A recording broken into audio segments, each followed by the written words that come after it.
بسم اللہ الرحمن الرحیم۔ السلام علیکم اسٹوڈنٹس، کیا حال ہیں آپ کے؟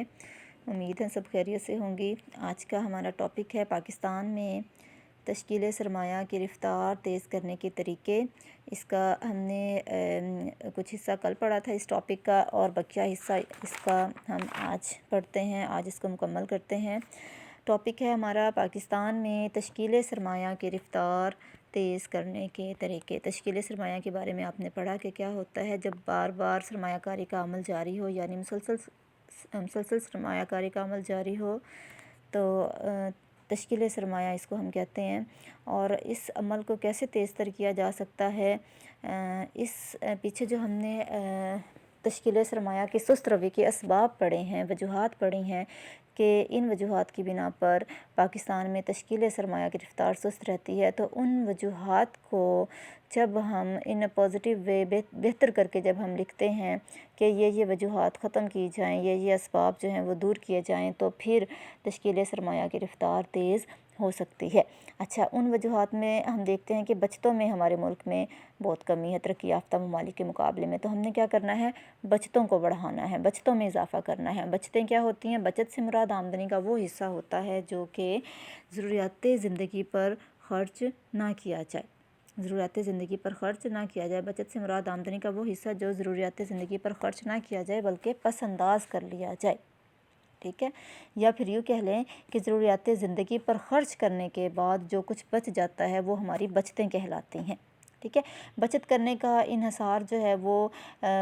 بچت کرنے کے ارادے پر ہوتا ہے، قوت پر ہوتا ہے، یعنی بچت کرنے کا ہمارا ارادہ ہوگا اور قوت بھی ہوگی تب ہم بچت کر سکیں گے۔ بچتیں انفرادی بھی ہوتی ہیں، سرکاری بھی ہوتی ہیں، کاروباری بھی ہوتی ہیں۔ بچتوں کی حوصلہ افزائی ہم نے کیسے کرنی ہے کہ بازار زر کو منظم بنایا جائے تاکہ حصص، بانڈز، کفالتوں وغیرہ کی خرید و فروخت ہوتی رہے اور ان کی قیمتوں میں اتار چڑھاؤ نہ ہو۔ بینکوں میں، بیمہ کمپنیوں اور دیگر مالی اداروں کو مستحکم بنایا جائے اور ان کی ترقی کے لیے ممکن اقدامات کیے جائیں تاکہ لوگوں کو رقوم بچانے کی ترغیب ملے۔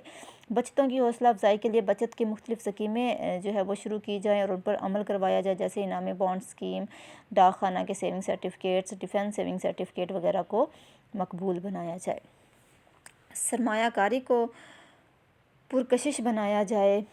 یعنی سرمایہ کاری کی اتنی زیادہ ایڈورٹیزمنٹ کی جائے کہ لوگ جو ہیں وہ خود بخود سرمایہ کاری کے کاموں کی طرف راغب ہوں اور ایسے کاموں میں پیسہ لگائیں جس سے مختلف شعبوں کی پیداواری صلاحیت بڑھ سکے، پیداواریں بڑھ سکیں۔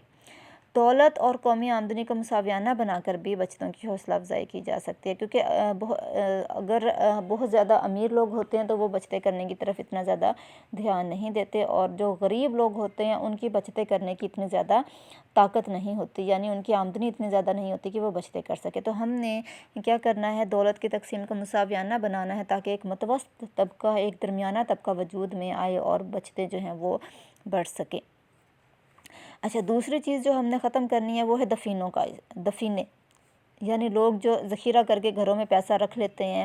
اور اس کو کسی پیداواری کام میں نہیں لاتے، تو اس چیز کو ہم نے ختم کرنا ہے۔ ہم نے دفینوں کا استعمال کرنا ہے۔ کیسے استعمال کرنا ہے؟ ہم دیکھتے ہیں کہ لوگ جو ہے وہ دیہاتی علاقوں میں اپنی جو بچتیں ہوتی ہیں وہ گھروں میں ہی اپنے پاس جو ہے وہ چھپا کر رکھتے ہیں، ذخیرہ کر کے رکھتے ہیں اور اس کو جو ہے وہ پیداواری کاموں کے لیے استعمال میں نہیں لاتے۔ اس کے علاوہ ہم دیکھتے ہیں کہ سونا اور چاندی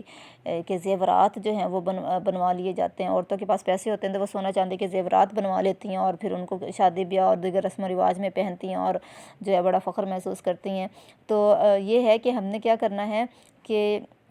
یہ جو گھروں میں پیسہ فضول پڑا ہوتا ہے، بچتیں کر کے لوگوں نے گھروں میں رکھی ہوئی ہوتی ہیں، ان کو ہم نے گھروں سے نکال کر پیداواری مقاصد کے لیے استعمال میں لے کے آنا ہے، ٹھیک ہے؟ اور یہ اس کے لیے پھر ضروری ہے ایسے کہ جو دیہاتی علاقے ہیں وہاں پر ہم نے سہولیات فراہم کرنی ہے بینکوں کی، مالی اداروں کی، تاکہ بینک جو ہے وہاں پہ قائم ہوں اور لوگ ایزیلی اپنا پیسہ جو ہے وہ بینکوں میں جمع کروا سکیں اور ضرورت پڑنے پر وہاں سے نکلوا سکیں۔ اگر اس طرح کی سہولیات ہوں گی تو پھر یقیناً لوگ جو ہیں وہ گھروں سے پیسہ نکال کر بینکوں میں رکھنے کو ترجیح دیں گے، اور پھر نہ صرف جو ہے وہ مالی ادارے قائم کیے جائیں بلکہ لوگوں کو سرمایہ کاری کے منافع بخش طریقے بھی بتائے جائیں تاکہ لوگ جو ہے وہ پیسوں کو سرمایہ کاری کے کاموں میں لگائیں۔ ٹیکسوں کے ذریعے بھی ہم اپنے ملک میں تشکیل سرمایہ کی رفتار تیز کر سکتے ہیں۔ کیسے کر سکتے ہیں کہ حکومت اگر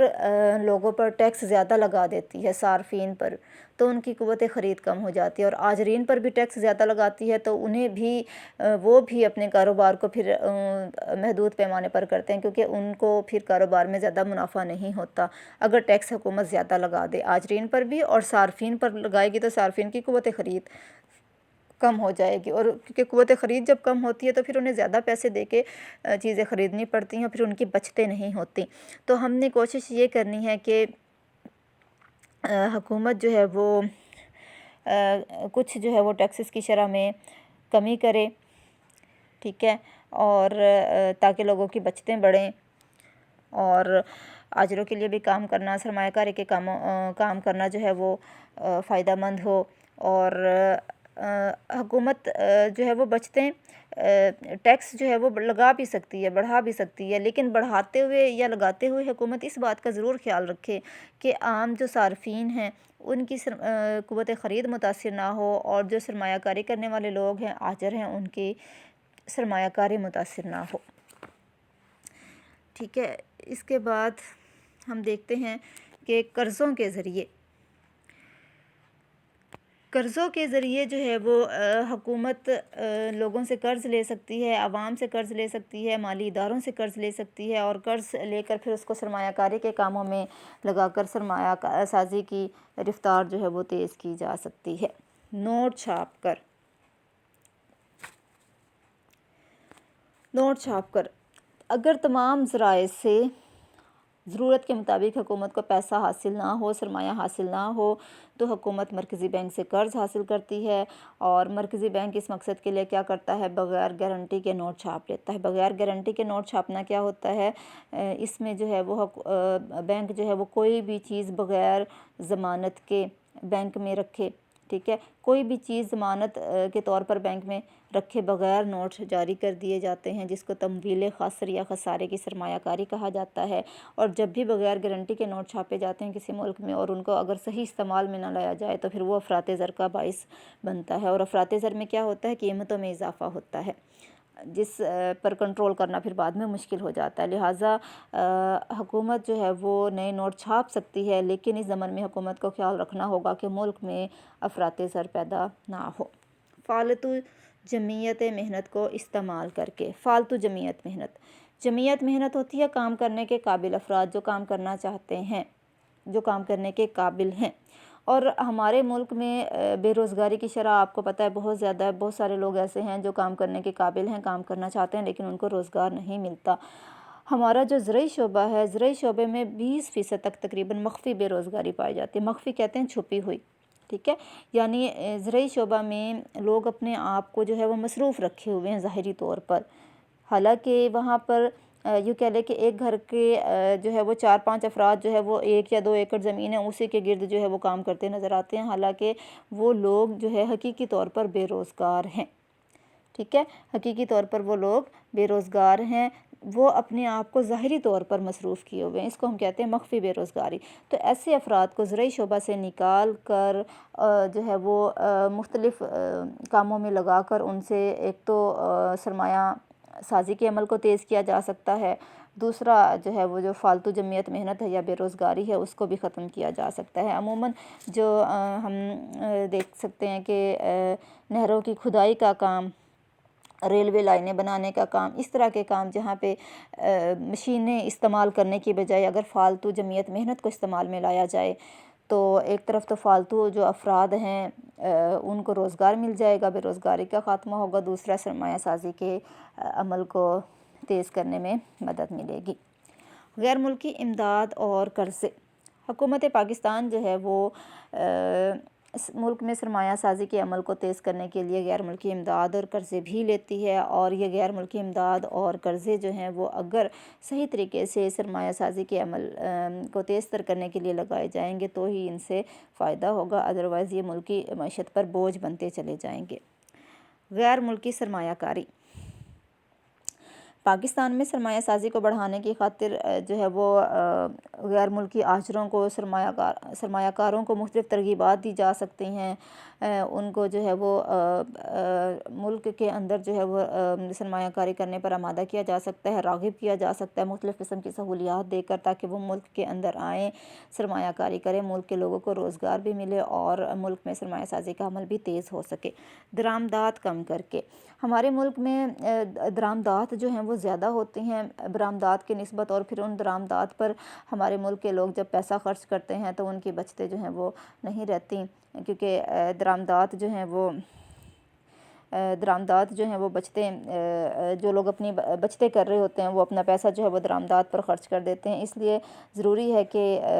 لوگوں کو جو ہے وہ اس چیز سے روکا جائے، ملک کے اندر کی چیزیں جو ہے وہ استعمال کرنے کی ترغیب دی جائے، ملک کے اندر جو اشیاء تیار ہوتی ہیں ان کو استعمال کرنے کی ترغیب دی جائے، درآمدات کو کم کیا جائے، تاکہ جو ہمارے ملک میں بچتیں ہیں لوگوں کی، وہ بچتیں باہر جانے کی بجائے ملک کے اندر ہی سرمایہ کاری کے کاموں میں استعمال ہو سکیں، اور ملک میں سرمایہ کاری کی رفتار کو تیز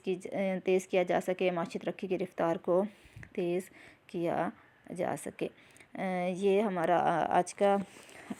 لیکچر تھا، اس کو آپ نے اچھے طریقے سے تیار کرنا ہے بیٹا۔ آج کا لیکچر اتنا ہی، ٹھیک ہے، انشاءاللہ جو ہے وہ اگلا لیکچر کل ہوگا۔ اللہ حافظ۔